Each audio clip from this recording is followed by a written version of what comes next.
from the heart of Dubai, where tomorrow is being built today, to the world. Welcome to the CTO Show with Mehmet. Here, we redefine technology and reimagine possibilities. With Mehmet, delve into the riveting realms of AI, cybersecurity, and digital technology.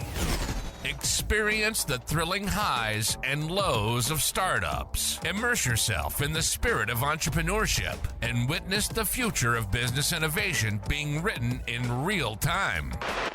Now, without further ado, let's tune in and explore the future. Hello and welcome back to a new episode of the CTO Show with Mehmet. Today, I'm very pleased joining me, CTO of Anaconda, Rob Futrick. Rob, thank you very much for being with me here on the show today. The way I love to do it, as I was explaining before we started, is I keep it to my guests to just, tell us a little bit more about yourself, and your background, and then we can take it up from there. Sure thing. Thank you so much for having me. I really appreciate it. It is an honor to be on your podcast. And oh man, a little bit about me. So I've actually been in tech for quite a long time. My very first startup kicked off actually 25 years ago in the late Wow. 90s. And so most of my career is focused on enterprise software and cloud infrastructure. I spent quite a long time in the high performance computing space, actually. I previously had a startup called Cycle Computing. We were acquired by Microsoft back in 2017. I went on to run a bunch of their high performance computing and AI software product team in Azure before leaving to join Anaconda. So I've been at Anaconda for a bit now, but I've actually been involved with the company, as most of us in the world have been, for a lot longer, either by using their product and services, or actually I knew the founders before even they started Anaconda. Back then it was Continuum Analytics, for those of us who've been in the space for long enough to remember that. But yes, now I'm here and I run engineering at Anaconda, and I'm particularly excited by the evolution of the company and kind of the evolution of tech in general, and how it's moved beyond just Python into kind of AI and kind of the wonderful world that all of this progress in LLMs has opened up for us.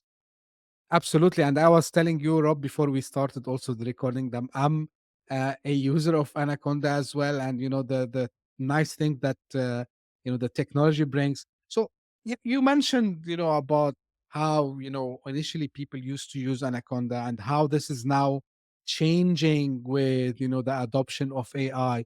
So, and I know, like, you had a fast and rapid growth recently.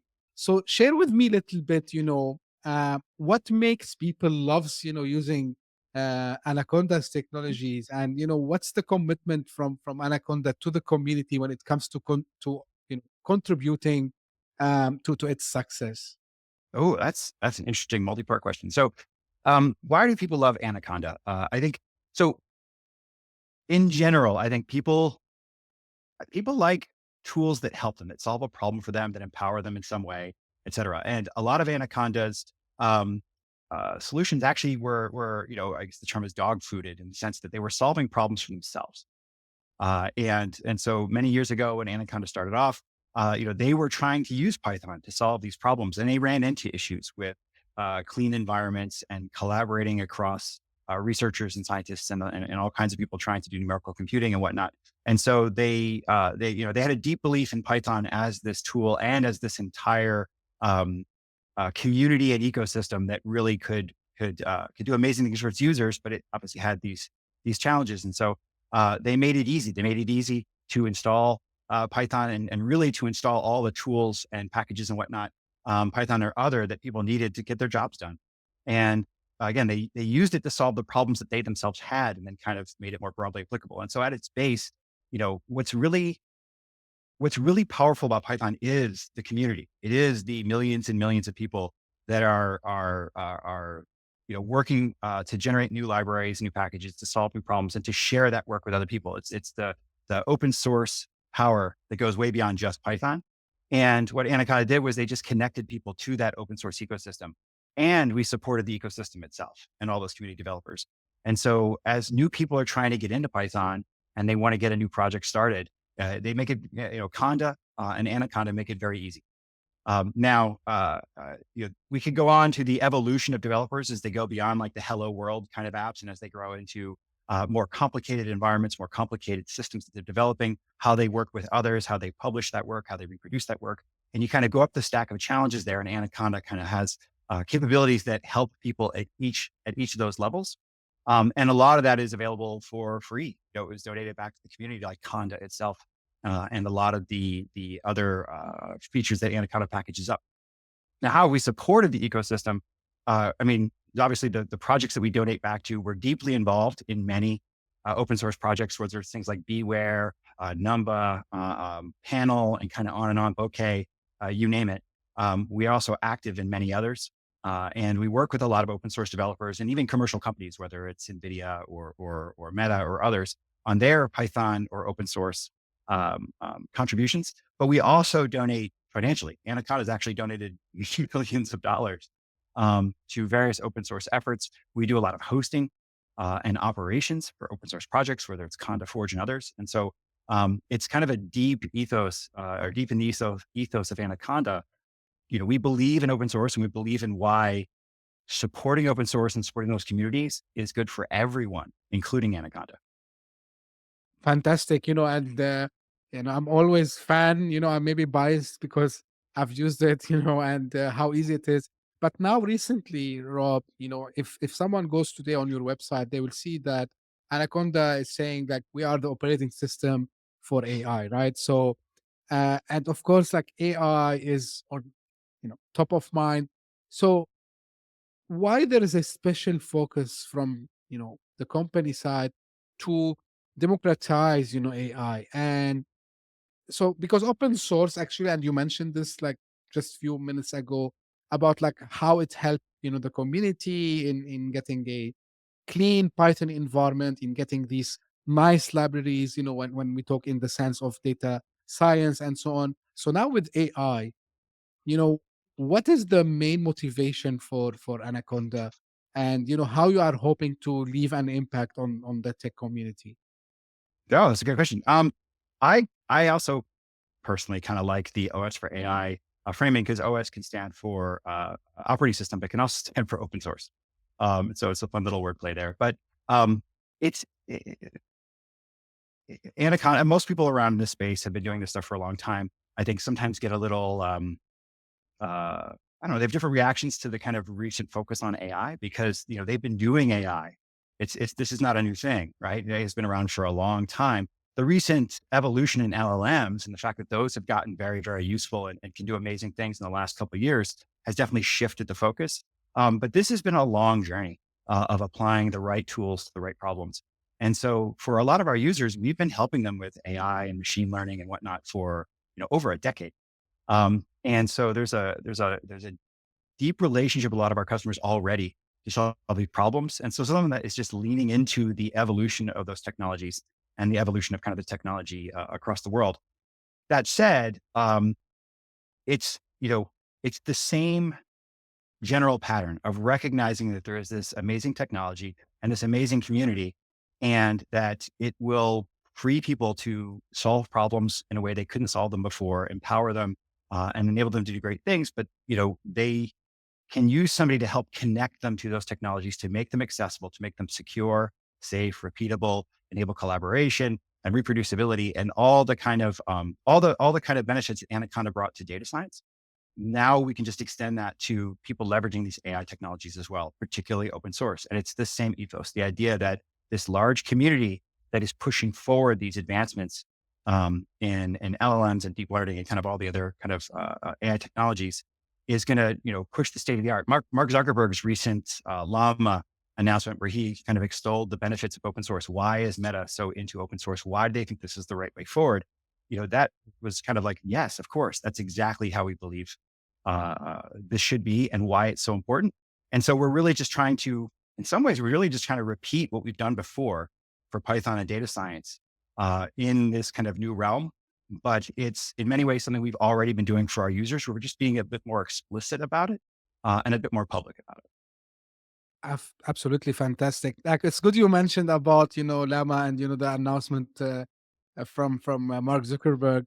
Now, for someone who might be listening to us or watching us today, so they have heard about different LLM, large language models. Mhm. So if we want, in a very basic way, and we can go into the details if needed, but I mean, I understand that open source makes everyone contribute. It makes people understand, the logic maybe, and what's going behind. So if we want to compare the open source versus the closed source AI models, um, so what do you think are the key benefits for both? Like, I mean, developers and for everyone who's planning to utilize AI in their strategy. And to your point, of course, when you say AI has been for a long time, but I mean the large language model and the capabilities that we can use out of that. So you asked about that. Are you talking about the benefits of open source LLMs and AI in particular? Or are you talking about the benefits of both closed source and open source, maybe in comparison to each other? If we want to compare, like, why, you mentioned like Llama and and Mark Zuckerberg. So if you want to explain this in like in maybe simple terms, why the open source like offer more benefits in your opinion than the closed source ones? I think I do personally believe it's more benefits, but I do think there are benefits to closed source too, and people can make that evaluation for themselves. I think Mark did a great job of kind of um, laying out there some of the fundamental benefits of open source. And so one of them is just fostering innovation. If you have a company that is developing technology, obviously you can have a company full of very, very brilliant people working very well together, et cetera.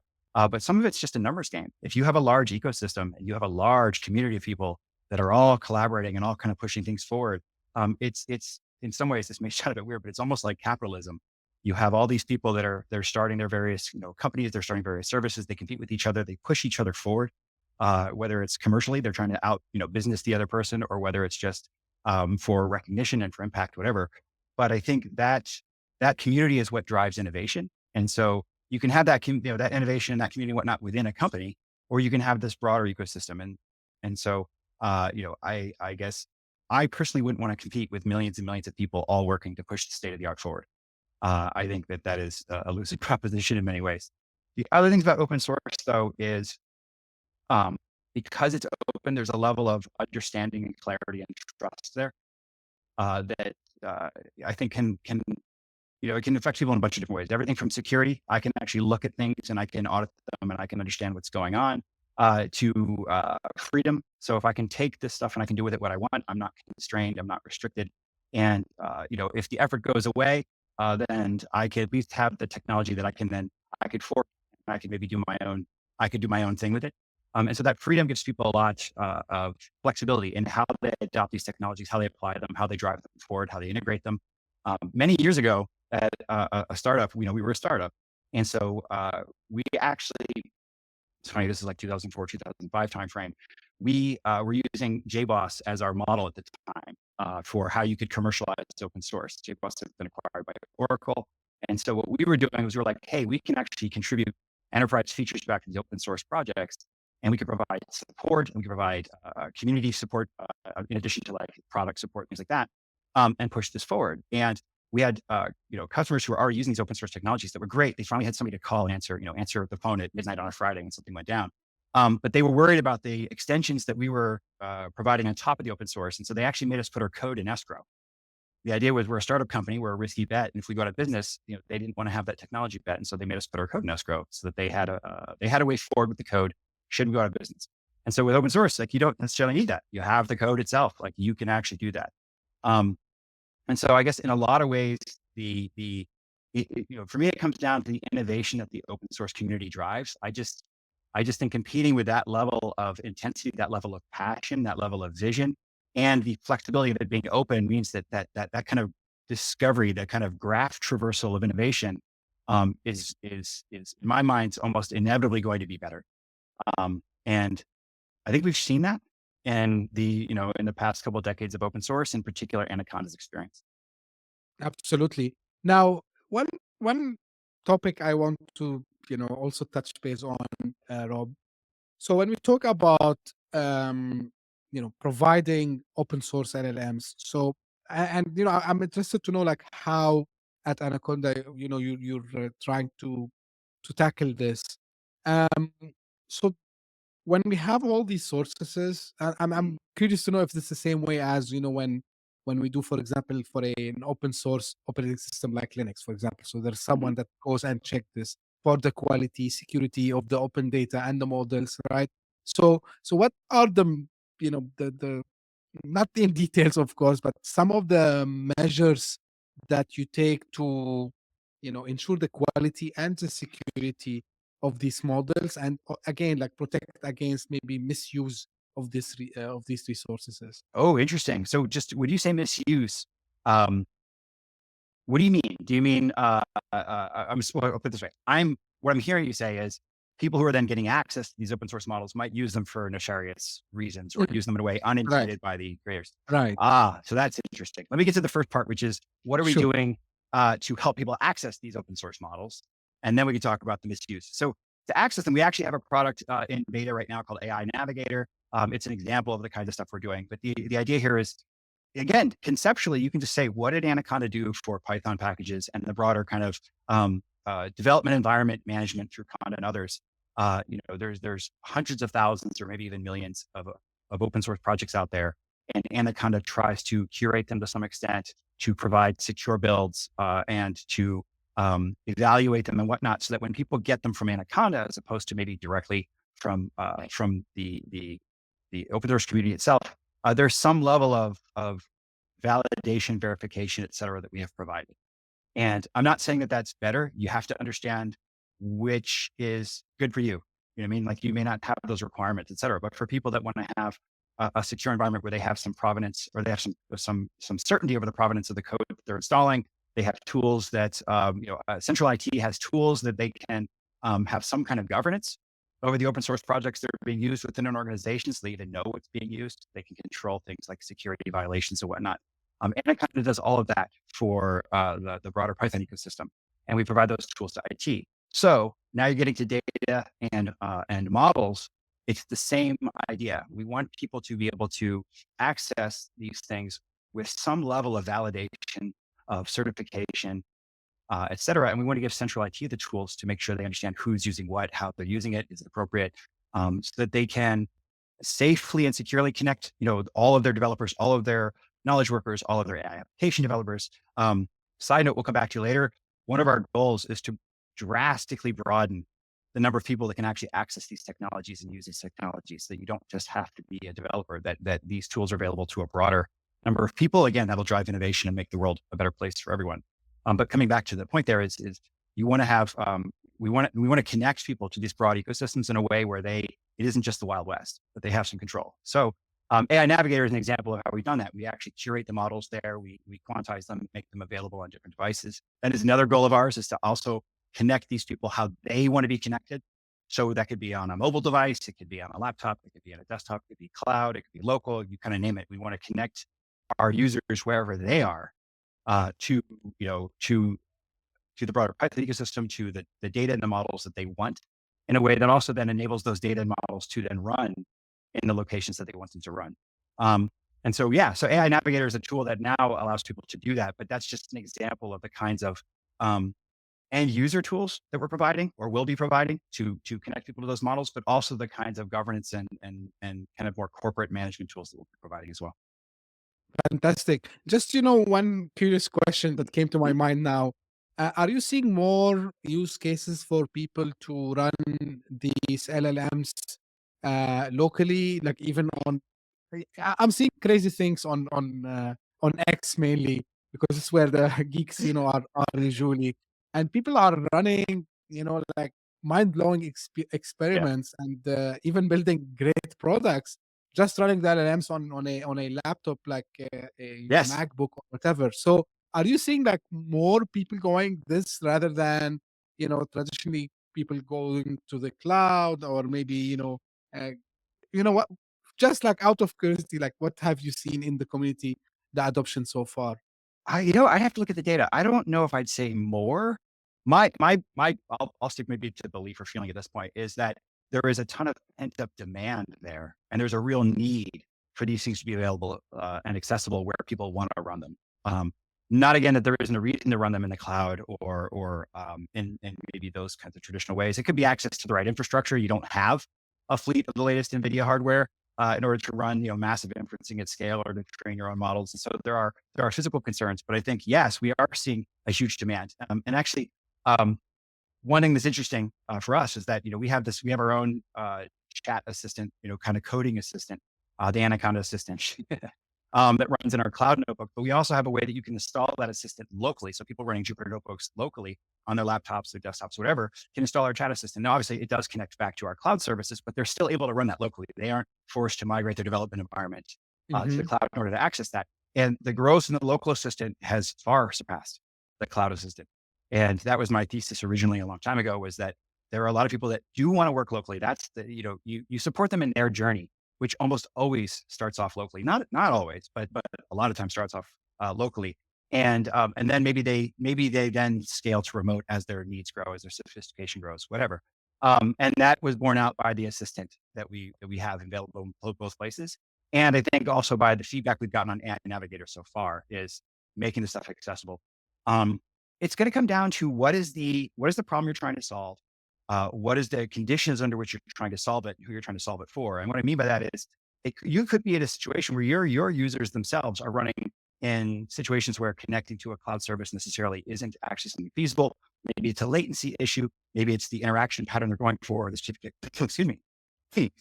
specific technologies that they are trying to leverage. And so unlocking that is obviously going to be very helpful for our users and for those communities. Excuse me. But additionally, it's funny, that kind of cleared my cache.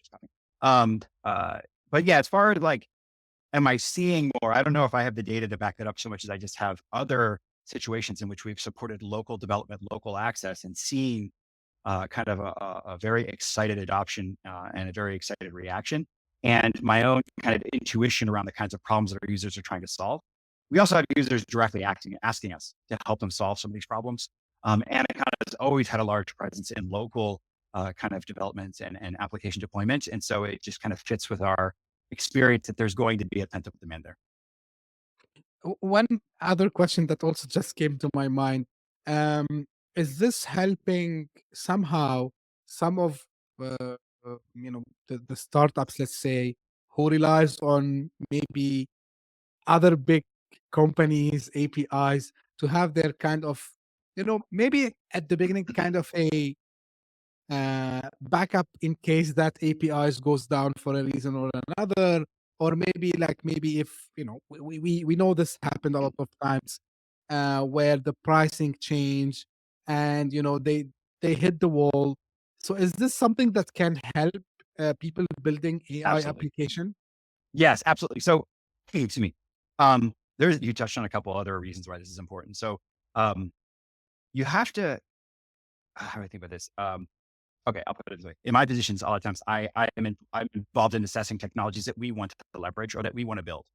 And I have to decide, is this something that's like a core competency of Anaconda's or any other place I've been? Or is this something that we really want to leverage a tool from a partner? And then how much of a risk are we taking in that relationship? And so it may not necessarily be a core competency about what we want to develop. Like we don't necessarily need to develop our own foundational model. But if we are relying on that model to provide a key capability to our users, then that's a risk I want to mitigate. And so yes, I imagine any kind of executive at any firm, not necessarily a technology firm, needs to balance those risks. And so if you have this new whether it's a support system or some other kind of capability that you're rolling out for your users, and yes, and you're reliant on a third party API and they lose connectivity, or there's a contract dispute or a technology change, you kind of name it. Yeah, that's a risk that you are taking onto your business, you're taking onto your technology, and you have to be prepared to handle that. There is also the business side of that. Like you said, they raise their prices. You are dependent on them. I mean, I think you and I are old enough to understand, or remember the 90s when everybody in the world was worried about Microsoft in terms of Windows and how you were kind of beholden to them. I think modern version of that, you saw this again in Mark Zuckerberg's announcement, was the reliance on Apple and Apple's control over its ecosystem. And Meta decided that they needed to push things to give them flexibility outside of that. And so, yes, if you are locked into a specific model or a specific provider of a model, that is a risk that you are taking on, and you'll have to decide kind of the right mitigation, the right resolution. Now, in addition to that, something that also comes up is any kind of compliance or regulatory concerns. And that may change the factor on who, or on the model you're using, how you're using it, how you're deploying it, how you're hosting it. You may have requirements to be able to explain what's going on, how you're leveraging it. You may just not be willing to share the data. You may be unable to share the data that you need in order to either fine tune the model or to generate your own kind of derivative model, or even to enhance your prompts. And so there are plenty of cases where there are concerns or requirements even outside of kind of our users' control that they need to include in their evaluation of which technologies they're going to leverage. Absolutely. You mentioned, the enterprise couple of times. So moving like from enterprise perspective, um, how Anaconda helps, enterprises is for, implementing AI solutions. And of course, like the enterprise, they will have like larger challenges, I would say. So how do you help them usually? What do you see, the most common use cases for enterprises? Oh man. One of the things that's interesting is things are changing so fast and things are evolving so fast. I mean, I'll be honest, I have trouble keeping up. I have a job. I could spend all day, every day reading papers and paying attention to the latest releases and trying to understand them. And I'll be honest, like intellectually, I get jealous of people who have more time to do that, just out of my own curiosity. And so some of it is just having expertise and being able to answer questions, being able to kind of simplify the situation and help people separate out what should they pay attention to, what should they not, and to help them understand some of these challenges, how they affect them, and maybe how other people are also responding to them. So some of it's just having the extra position, having a lot of experience that we can then share and leverage. From a technology perspective, we have a workbench product. We recently had the ability for people to deploy these LLMs locally and integrate them through that workbench product. And so we've actually worked with enterprise customers to deploy specific LLMs locally and to work with them to find the right models that are right for their scenarios, or to help them understand how they can then do that themselves and how they can deploy different models.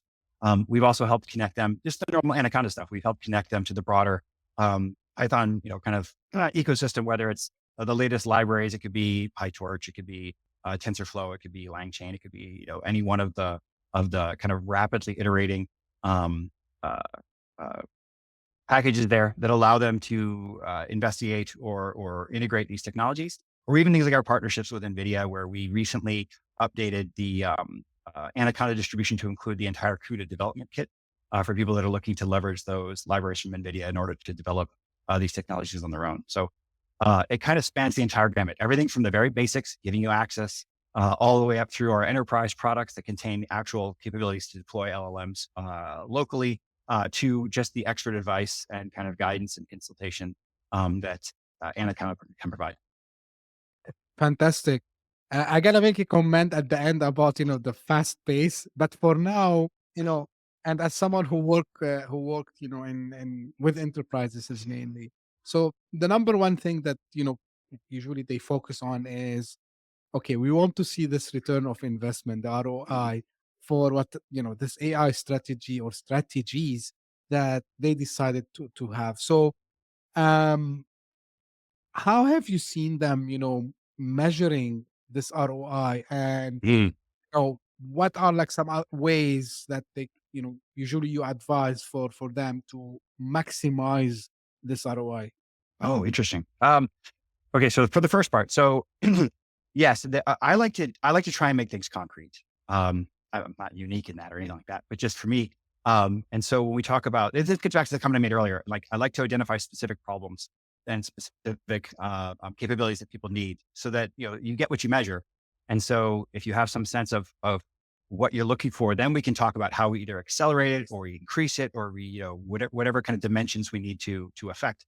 And so one of the things is that we'll talk about is you have the softer side of security stuff. It's an interesting challenge, right? Because if you haven't been hacked, if you haven't had like a supply chain problem or something like that, then sometimes it could be hard to quantify the value there. And so you just have to kind of look at the industry and how other companies have dealt with it and whatnot. So we talk to people about the kind of security capabilities we offer, But then more proactively, we can do things like we might help them accelerate their development. And so we can talk about what is the time to value for your software release cycle or your product release cycle, or maybe some new initiative. Again, you're trying to integrate these technologies and roll out some new capabilities. Well, what has that resulted in? Has that resulted in greater customer retention? Has it resulted in an increase in customer satisfaction and NPS? Are you actually seeing greater adoption? Are you seeing greater engagement with your products? Are your developers able to iterate more quickly and pull in your roadmap, stay ahead of this kind of rapidly increasing competition? And so we'll identify those dimensions and then work with people to actually see measurable improvements in them, and then they can translate that into the return on investment. But I think that's the key: is being clear about what are we trying to solve and how are we measuring progress towards it. If you aren't kind of measuring, you don't know if you're actually making progress. Right. And it sounds almost like too simple, but it's kind of fundamental. So anyway, we try to focus on people on accelerating the development, on increasing their productivity, on helping them mitigate their risks, whether it's security or others, or also scalability, the ability for them they've gotten traction, they've gotten some adoption, and now they actually need to blow this out. And how can Anaconda actually enable that for them as well? We are also working ourselves. We have evaluation driven development. So this is a recent blog post of ours. We evaluate LLMs ourselves for how we include them in our technologies. And so we're leveraging this stuff across our entire technology stack too. So I don't know if you remember there was an old, oh my gosh, this is probably awful. There was an old commercial, I think in the 90s, maybe in the 80s, in the United States, maybe wider, where there was a hair club for men, and it was a product to help grow hair or whatever. And at the end, the guy who was promoting this would say, I'm not only the president of the company, I'm a client. And so it always made me smile at that one. And Anaconda, we're not just helping to drive this stuff for other people. We're leveraging this stuff ourselves. We are deeply trying to integrate all this LLM and AI technologies into what we offer at every level of the stack. And so a lot of times when we talk about this, it's not just we've helped a company do this. We can actually talk about what we've done ourselves and the improvement we've seen ourselves. And so I can advise somebody on an ROI because I've had to do that ROI calculation. I have to understand where I'm going to invest engineering resources. So sorry for the digression. But anyway, so you get what you measure. And so being clear with people, this is what we're actually trying to see. And this is how the return was for the investment that we've made. And then by having that experimental culture, you can then kind of seek to find the greatest return on that path. We have an internal framework we use for evaluating LLMs and then for kind of automatically driving improvements in how we've integrated those technologies. And so it's the same thing. We had to create systems to measure the progress, or otherwise we wouldn't know if we're actually getting where we need to be. Absolutely. Rob, but one question, maybe I should have asked you that at the beginning, but it came to my mind. Why Python, you know, has dominated AI space, and are we seeing any other language that might come and take? I love Python, by the way, just for, it's the one of the easiest one, even when I want to explain coding for someone. But why it's so powerful? And, do you think that, it's gonna stay to contribute this AI revolution that we are living currently? Oh, again, we could talk for a while just about this. So a couple of things. One, Anaconda actually, we're so heavily associated with Python for obvious and good reasons. But Conda itself and even Anaconda go beyond Python. We already, Conda supports other languages. That's actually one of the benefits of getting your environments is it can pull things other than just Python and its dependencies and whatnot. And its real kind of power comes when you're actually trying to pull in non-Python languages and whatnot, or Python packages consisting of non-Python. But yes, there's all kinds of interesting technologies come out. There's, obviously there's the kind of hot programming languages, whether it's Rust or others. Go is hot, I'm sure. Stack Overflow, I think, just did its recent survey, and they just announced, their latest results. And again, it's who responds to the survey, but you can see the popularity of different technologies and how they've changed over time. And then there's the Python specific variants, whether it's things like Mojo or others, where people are trying to address what they see as maybe the shortcomings in Python. At Anaconda, we are also trying to address what we see as the shortcomings in Python. that's been the history of the company. And so we constantly look and say, look, if Anaconda was founded today, what are the problems that people have, and that we would want to help them with to make sure that we are not over indexing on the past or on maybe prior framing. And so one of them is now Python performance matters, because you have this bottleneck in hardware, and the difficulty of the calculations. Even with that hardware, people need the results faster and whatnot, and they want to get the most out of these massive investments they've made. There's a reason why NVIDIA is one of the most valuable companies in the world. And so we are looking at things like, how do we actually improve Python performance? How do we keep it relevant? And so one of the things I wake up every day thinking about is, how do I keep Python the lingua franca of AI? And what challenges need to be solved in order to do that? Now, I am a big believer that there are multiple technologies. I don't need there to be one technology. In fact, that's actually bad. I want different tools for different jobs. I want people to have that freedom and flexibility. But that doesn't mean I shouldn't spend a ton of my effort making sure I address the shortcomings in the tools that we have. And so we are addressing Python performance at multiple levels, whether it's the Python interpreter itself, working to help make performance improvements there, whether it's optimizations in the Python packages for different architectures, different software environments, different scenarios, to how we get those into people's hands in a way that is manageable when you have this kind of Cambrian explosion of hardware and accelerators and libraries and whatnot. So we're trying to help people manage all of that. On top of it, where could, will Python stay kind of the default? I think it's exploded because Python was, Anaconda, I think rightfully, even though I wasn't part of Anaconda at this time, can say that they were a big part of making Python a huge force in data science, numerical computing and whatnot. And AI really came out of that.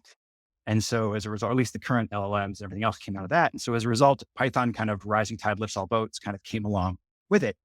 It's easy to use. It's accessible. There's a reason why Microsoft is adding Python to Excel. That was announced last year, and there'll be continuous improvements. It's because they view that as a way for their broad base of people who, again, aren't software developers. These are people that use Excel. They're very, very smart people. They write incredibly complicated formulas and spreadsheets, do all kinds of wild things with Excel. And they view that as a tool that was really going to allow them to kind of take what they do at the next level, to either give them capabilities, obviously Excel is an amazing piece of software. I mean, the world runs on it. And they view this as a way of just adding more features, more capabilities for their users and that broader user ecosystem. And so I think it's that ease of getting started, the ease of understandability, the ease of collaboration and whatnot that Python has, that it's going to be hard to beat that in terms of something else coming along. And then that broad ecosystem, all those people contributing, all those packages, all innovation. Again, it's not just that you have to have a better programming language or a better tool. It's the whole ecosystem of users, that whole community that you then have to kind of bring along, or empower or support. So I guess personally, I don't see that going away. But we're going to do what we can to make sure that we keep Python and that Python ecosystem moving forward, so that no one ever feels like their concerns aren't being heard, that their concerns aren't being addressed, and we'll do what we can to support that. Absolutely. And I think,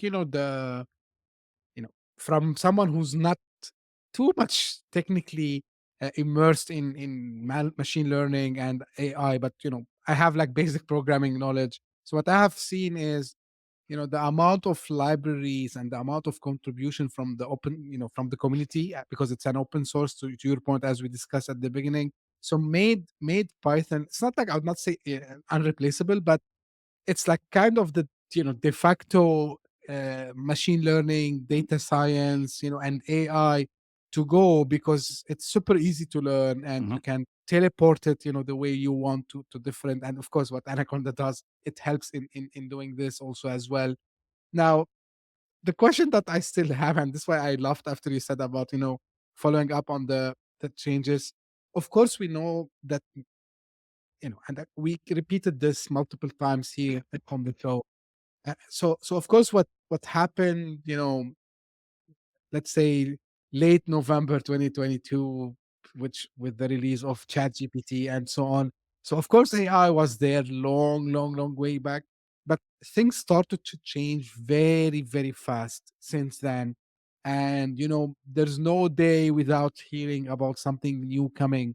But if I want to think beyond the LLMs and, chat GPT and all this. So if I want to ask you, Rob, today, some emerging trends in AI and machine learning that makes you super excited. And I would not ask, because traditionally we used to ask someone, for example, hey, tell me after in the next 5, 10 years. Now we cannot ask this anymore. So in the near future, I would say. So what are you saying? What makes you excited? A lot, a lot. I think that's one of the reasons I consider myself so lucky to kind of live when and where I do, because I think there's just so much exciting stuff going on, and it doesn't stop. That can be exhausting, but it beats the alternative. Um, I'm excited. So I like to think about this stuff as an expert assistant that I have. And so one of the reasons why I think small models, combinations of models, open source models are so attractive is that the idea that I'm going to have if I need an expert on my team, let's say I need help, we want to look into intellectual property stuff. So maybe I need some legal expertise, but I also want to get deep into maybe the life sciences. I want to really help with drug discovery or genomics or something like that. And then I also want to maybe do stuff for traditional manufacturing or you kind of name it. I wouldn't hire one person who has 6 different PhDs in 6 different fields. I would hire a lot of experts and I'd have them work together. And so by combining models with specific, training, specific kind of data sets and whatnot together, I think you're going to see some pretty amazing capabilities. But I think where that's really going to get taken off is when you get, kind of agents. And I know I'm not unique in saying this. A lot of the stuff I feel like is what you get with the Google results or whatever. But I do believe agents are going to be an enabling technology. If we can get either the scenarios in which they're applied or how they're applied and how they're integrated to the point where things like hallucinations and whatnot aren't a problem, or at least are a manageable problem, then I have these intelligent assistants, these automated systems that I can then have them help me with tasks. It could be that those tasks are maybe they're grunt work. It's complex calculations that I just don't want to do by hand, or in the same way that calculators and spreadsheets and other things kind of took those burdens off of people's minds. I'll now have an intelligent assistant that maybe as a data scientist, I now have an assistant that can help me clean my data and help me organize my data and help me track my data and help me find new data sources, or maybe systems that can automatically suggest performance improvements or algorithmic changes, things where I now have this team of experts that are helping me solve my problem in a way that just wasn't possible before. And now when I have my collaborators, I have the other people I'm working with, and we all have these agents, that should be like a completely multiplicative force on what we're able to do. And then one key thing that some people forget, is it's the old joke about that 2 people are camping and they hear a bear, and one of the people starts putting on their running shoes, and the other one says, "You can't outrun a bear. What are you doing?" And he says, "I don't have to outrun a bear. I just have to outrun you." And as morbid as that joke is, that's true when it comes to things like LLMs and whatnot. They don't have to be perfect. If I'm, in the worst case, like let's say this is work I would give to a physical person. They just have to be better than the existing system that they're augmenting. And so if the error rate of the existing system is, 96%, well, great. As soon as I get the error rate with the LLMs to 97% or 96.1 or whatever you want, I have essentially a solution. And you still have to have those checks and balances. You still have to architect with the idea that these things aren't perfect necessarily. You can't get away from that, but you can't get away from that with people either. And so once I think the intelligent agents and the ability to combine these things and have them especially kind of self-improve over time is going to be super, super exciting. Again, getting back to the evaluation-driven development stuff, we've already talked about how we're doing that, how we have these automated systems that we use them to improve the system, and we use the technologies to then evaluate the improvements and to suggest further improvements. And we can get that kind of REPL loop going on this technology, and the acceleration and improvement is dramatic. And that's just at kind of the beginning stages of here. So where the world's going to be in a year or two, I wouldn't even make a prediction because all I feel confident in predicting is that this kind of acceleration is going to drive improvements. Although I do want to call back. We never got back to it. You said about misuse. So there is a bit of a problem, right? This stuff is powerful. This stuff it does kind of change the game. How do we then prevent people from doing bad things with it? And I think the answer is you can't, honestly. And I think, with physical technologies, you can do that. And maybe that is part of the answer is you don't give people the ability to have the latest GPUs or the latest accelerators or the latest XYZs that enable them to do this. But in general, I think the right answer there is really to empower the good people and to help people build systems that are resilient and properly architected and properly monitored and whatnot to deal with bad actors, as opposed to any kind of idea that you can't. Bad actors is a human condition. They're never going away as long as people are here. And that's both malicious bad actors, people intentionally behaving badly, and people who believe they're doing good, but maybe doing something that somebody else would disagree is a good thing. And I don't think you could ever get rid of that. That's a people thing. The best thing we can do is to help people build better systems and help provide the good people the tools they need to protect those systems and to kind of counteract those forces. But I think it's a way to frustration and disgruntlement and burnout if you try to solve the unsolvable problem, which is preventing the bad use to begin with. It's in my eyes, I need to arm the good people with what they need to do good, to protect themselves against bad. Absolutely. And, one of the main things that I'm personally excited about is exactly the technology that you just described, having the multiple agents and, getting them the power to learn with time and enhance their capabilities and even communicate. Maybe if I say this a couple of years back, people will think I'm talking science fiction, but we're like seeing a great, I would say, progress Mhm. in this field, and I'm looking forward to see what the near future. Again, I will not do predictions like yourself, Rob, because we never know. So people are doing fantastic stuff nowadays. Um, you want to say One quick something? thing. Sorry to interrupt you. Yeah, one quick thing. I think a really interesting way to do predictions, or maybe not even do predictions, really, is you don't have to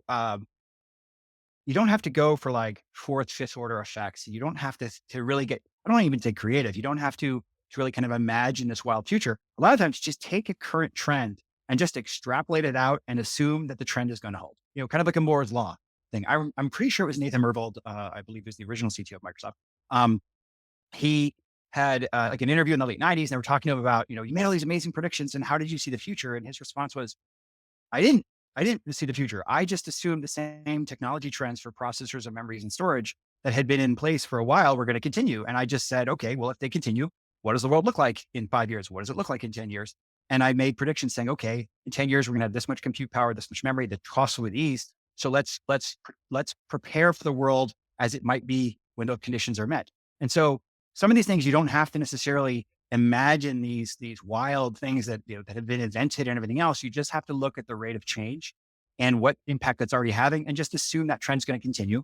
Model it out several years, and then say, okay, great. Now these are the conditions under which we're operating. So what constraints are now removed?